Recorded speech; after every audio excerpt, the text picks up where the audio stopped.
പ്രിയമുള്ളവരെ, വിശുദ്ധ ബൈബിളിനെ ആസ്പദമാക്കിക്കൊണ്ട് ഞങ്ങൾ സംപ്രേഷണം ചെയ്യുന്ന ഒരു ചാനലാണ് ബൈബിൾ വചനങ്ങൾ എന്ന ഈ ചാനൽ കൂടി വിശുദ്ധ ബൈബിളിലെ പഴയ നിയമത്തിലെ ഉൽപ്പത്തി പുസ്തകം മുതൽ പുതിയ നിയമത്തിലെ വെളിപ്പാടിന്റെ പുസ്തകം വരെയുള്ള എല്ലാ അധ്യായങ്ങളും ഉൾക്കൊള്ളിക്കുവാൻ ഞങ്ങൾ ശ്രമിക്കുകയാണ്. ഈ ദൈവവചന ഭാഗങ്ങൾ കേൾക്കുന്ന എല്ലാവരും ലോകത്തിന് ശാന്തിയും സമാധാനവും നന്മയും ഉണ്ടാകുവാൻ വേണ്ടി എന്നോടൊപ്പം സർവശക്തനായ ദൈവത്തോട് പ്രാർത്ഥിക്കുക. അതോടൊപ്പം തന്നെ ഈ ചാനൽ കാണുന്ന എല്ലാവരും ഞങ്ങളുടെ ചാനൽ ഒന്ന് സബ്സ്ക്രൈബ് ചെയ്യുക. സബ്സ്ക്രൈബ് ചെയ്ത് താഴെ കാണുന്ന ബെൽ ഐക്കൺ കൂടി ക്ലിക്ക് ചെയ്ത് ഞങ്ങളുടെ എല്ലാ അധ്യായങ്ങളും നിങ്ങൾക്ക് ലഭിക്കുന്നത് പോലെ ഞങ്ങളോട് സഹകരിക്കുക.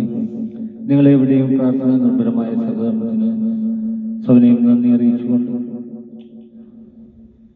ലേവ്യരുടെ പുസ്തകം 10-ാം അധ്യായത്തിലേക്ക്.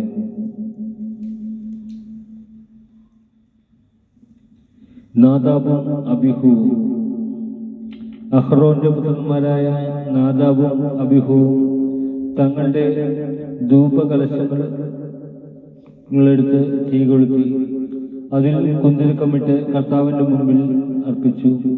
അവിടുന്ന് കൽപ്പിച്ചിട്ടില്ലായകയാൽ ആ അഗ്നി അവിശുദ്ധമായിരുന്നു.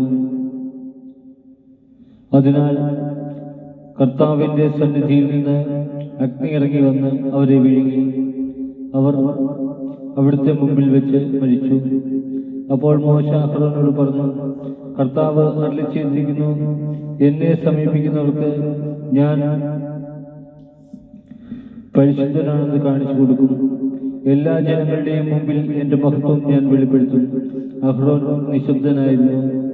മോശ അഹ്റോന്റെ പിതൃ സഹോദരനായ ഉസിയേലിന്റെ പുത്രന്മാരായ മിഷായേലിനെയും എൽസഫാനെയും വിളിച്ചു പറഞ്ഞു, വന്ന് നിങ്ങളുടെ സഹോദരന്മാരെ കൂടാരത്തിന് മുൻപിൽ നിന്ന് പാളയത്തിന് വെളിയിൽ കൊണ്ടുപോകുകയും. മോശ പറഞ്ഞതുപോലെ അവർ ചെന്ന് അവരെ കുപ്പായങ്ങളോടുകൂടി എടുത്ത് പാളയത്തിന് പുറത്തു കൊണ്ടുപോയി. അനന്തരം മോശ അഹ്റോനോടും അവന്റെ പുത്രന്മാരായ ഏലയാസറിനോടും ഇത്താമറിനോടും പറഞ്ഞു, നിങ്ങൾ തല നഗ്നമാക്കുകയോ വസ്ത്രം വലിച്ചു കീറുകയോ അരുത്. അങ്ങനെ ചെയ്താൽ നിങ്ങൾ മരിക്കുകയും ജനം മുഴുവന്റെയും മേൽ ദൈവകോപം നിവദിക്കുകയും ചെയ്യും. എന്നാൽ ഇസ്രായേൽ ഭവനം മുഴുവനിലുമുള്ള നിങ്ങളുടെ സഹോദരന്മാർ കർത്താവ് അയച്ച അഗ്നിയെക്കുറിച്ച് വിലപിച്ചു കൊള്ളട്ടെ. കർത്താവിന്റെ അഭിഷേക തൈലം നിങ്ങളുടെ മേൽ ഉള്ളതിനാൽ നിങ്ങൾ സമാഗമ കൂടാരത്തിന്റെ വാതിൽ വിട്ട് പുറത്തു പോകരുത്. പോയാൽ നിങ്ങൾ മരിക്കും. അവർ മോശയുടെ വാക്കനുസരിച്ച് പ്രവർത്തിച്ചു. പുരോഹിതർക്ക് നിയമങ്ങൾ. കർത്താവ് അഹ്റോനോട് പറഞ്ഞു, നീയും പുത്രന്മാരും സമാഗമ കൂടാരത്തിലേക്ക് പോകുമ്പോൾ വീഞ്ഞോ ലഹരി സാധനങ്ങളോ കുടിക്കരുത്. കുടിച്ചാൽ നിങ്ങൾ മരിക്കും. ഇത് നിങ്ങൾക്ക് തലമുറ തോറും ശാശ്വതമായ നിയമമായിരിക്കും.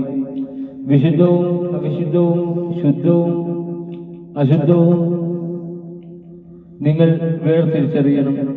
കർത്താവ് മോശ വഴി കൽപ്പിച്ചിട്ടുള്ളവയെല്ലാം അനുഷ്ഠിക്കാൻ നിങ്ങൾ ഇസ്രായേൽ ജനത്തെ പഠിപ്പിക്കുകയും വേണം. മോശ അഹ്റോനോടും അവന്റെ ശേഷിച്ച 2 മക്കളായ ഏലയാസറിനോടും ഇത്താമറിനോടും പറഞ്ഞു, കർത്താവിന് സമർപ്പിച്ച ധാന്യബലിയിൽ നിന്ന് അഗ്നിയിൽ ദഹിപ്പിച്ചതിന് ശേഷമുള്ള ഭാഗമെടുത്ത് ബലിപീഠത്തിന് സമീപം വെച്ച് പുളിപ്പ് ചേർക്കാതെ ഭക്ഷിക്കുക. എന്തെന്നാൽ അത് അതിവിശുദ്ധമാണ്. നിങ്ങൾ അത് വിശുദ്ധ സ്ഥലത്ത് വെച്ച് ഭക്ഷിക്കണം. കാരണം അത് കർത്താവിന്റെ ദഹനബലികളിൽ നിന്ന് നിനക്കും നിന്റെ പുത്രന്മാർക്കും ഉള്ള അവകാശമാണ്. ഇങ്ങനെയാണ് എന്നോട് കൽപ്പിച്ചിരിക്കുന്നത്. എന്നാൽ നീരാജനം ചെയ്ത നെഞ്ചും കാഴ്ചവെച്ച പുറകും ശുദ്ധിയുള്ള ഏതെങ്കിലും സ്ഥലത്ത് വെച്ച് നീയും നിന്റെ പുത്രന്മാരും പുത്രികളും ഭക്ഷിച്ചുകൊള്ളുകയും. ഇസ്രായേൽ ജനത്തിന്റെ സമാധാന ബലികളിൽ നിന്ന് നിനക്കും നിന്റെ സന്തതികൾക്കുമുള്ള അവകാശമാണിത്. അർപ്പിക്കാനുള്ള പുറകും നീരാജനം ചെയ്യാനുള്ള നെഞ്ചും ദഹനബലിക്കുള്ള മേധസ്സോടുകൂടെ അവർ കർത്താവിന്റെ മുമ്പിൽ നീരാജനം ചെയ്യാൻ കൊണ്ടുവരണം. കർത്താവ് കൽപ്പിച്ചിട്ടുള്ളതുപോലെ നിനക്കും നിന്റെ മക്കൾക്കും നിത്യശാന്തി നിത്യമായി നൽകിയിരിക്കുന്ന അവകാശമാണത്. അനന്തരം മോശ പാപപരിഹാര ബലിക്കുള്ള കോലാടിനെ അന്വേഷിച്ചപ്പോൾ അത് ദഹിപ്പിക്കപ്പെട്ടിരിക്കുന്നതായി കണ്ടു. അവൻ അഹറോന്റെ ശേഷിച്ച പുത്രന്മാരായ ഏലയാസറിനോടും ഇത്താമറിനോടും കോപത്തോടെ പറഞ്ഞു, നിങ്ങൾ എന്തുകൊണ്ട് പാപപരിഹാര ബലി വിശുദ്ധ സ്ഥലത്ത് വെച്ച് ഭക്ഷിച്ചില്ല? അത് അതിവിശുദ്ധവും സമൂഹത്തിന്റെ കുറ്റം വഹിക്കാനും കർത്താവിന്റെ മുമ്പിൽ അവർക്ക് വേണ്ടി പരിഹാരം അനുഷ്ഠിക്കാനും ആയി നിങ്ങൾക്ക് തന്നിരുന്നതുമാണല്ലോ. അതിന്റെ രക്തം നിങ്ങൾ കൂടാരത്തിനകത്ത് കൊണ്ടുവന്നില്ല. ഞാൻ നിങ്ങളോട് കൽപ്പിച്ചിരുന്നത് പോലെ നിങ്ങൾ അത് വിശുദ്ധ